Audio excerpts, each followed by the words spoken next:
ناجائز اولاد پیدا کی ہے۔ اب نیا چاند انہیں ان کی موروثی زمینوں سمیت ہڑپ کر لے گا۔ جبا میں نرسنگا پھونکو، راما میں ترم بجاؤ، بیتاون میں جنگ کے نعرے بلند کرو۔ اے بنیامین، دشمن تیرے پیچھے پڑ گیا ہے۔ جس دن میں سزا دوں گا اس دن اسرائیل ویران و سنسان ہو جائے گا۔ دھیان دو کہ میں نے اسرائیلی قبیلوں کے بارے میں قابل اعتماد باتیں بتائی ہیں۔ یہودا کے رہنما ان جیسے بن گئے ہیں جو ناجائز طور پر اپنی زمین کی حدود بڑھا دیتے ہیں۔ جواب میں اپنا غضب موسلادھار بارش کی طرح ان پر نازل کروں گا۔ اسرائیل پر اس لیے ظلم ہو رہا ہے اور اس کا حق مارا جا رہا ہے کہ وہ بے معنی بتوں کے پیچھے بھاگنے پر تلا ہوا ہے۔ میں اسرائیل کے لیے پیپ اور یہودا کے لیے سڑاہٹ کا باعث بنوں۔ اسرائیل نے اپنی بیماری دیکھی اور یہودا نے اپنے ناسور پر غور کیا۔ تب اسرائیل نے اسور کی طرف رجوع کیا اور اسور کے عظیم بادشاہ کو پیغام بھیج کر اس سے مدد مانگی، لیکن وہ تمہیں شفا نہیں دے سکتا۔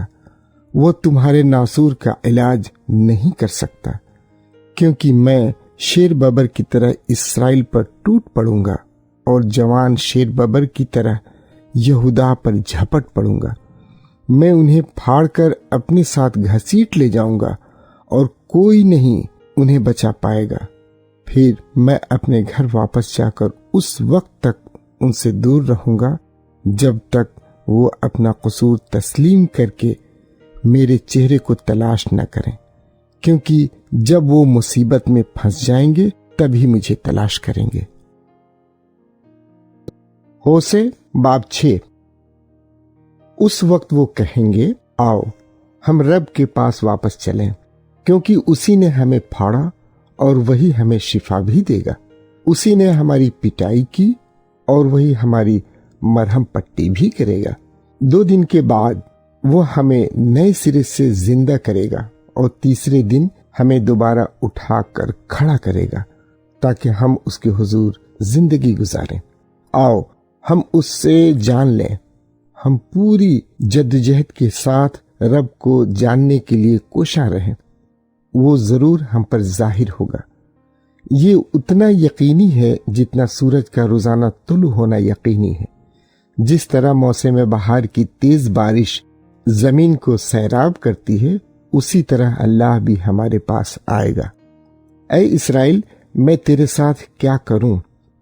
اے یہودا، میں تیرے ساتھ کیا کروں؟ تمہاری صحبت صبح کی دھند جیسی عارضی ہے، دھوپ میں اوس کی طرح وہ جلد ہی کافور ہو جاتی ہے۔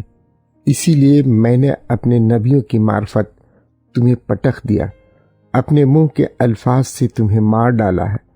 میرے انصاف کا نور سورج کی طرح ہی طلوع ہوتا ہے، کیونکہ میں قربانی نہیں بلکہ رحم پسند کرتا ہوں۔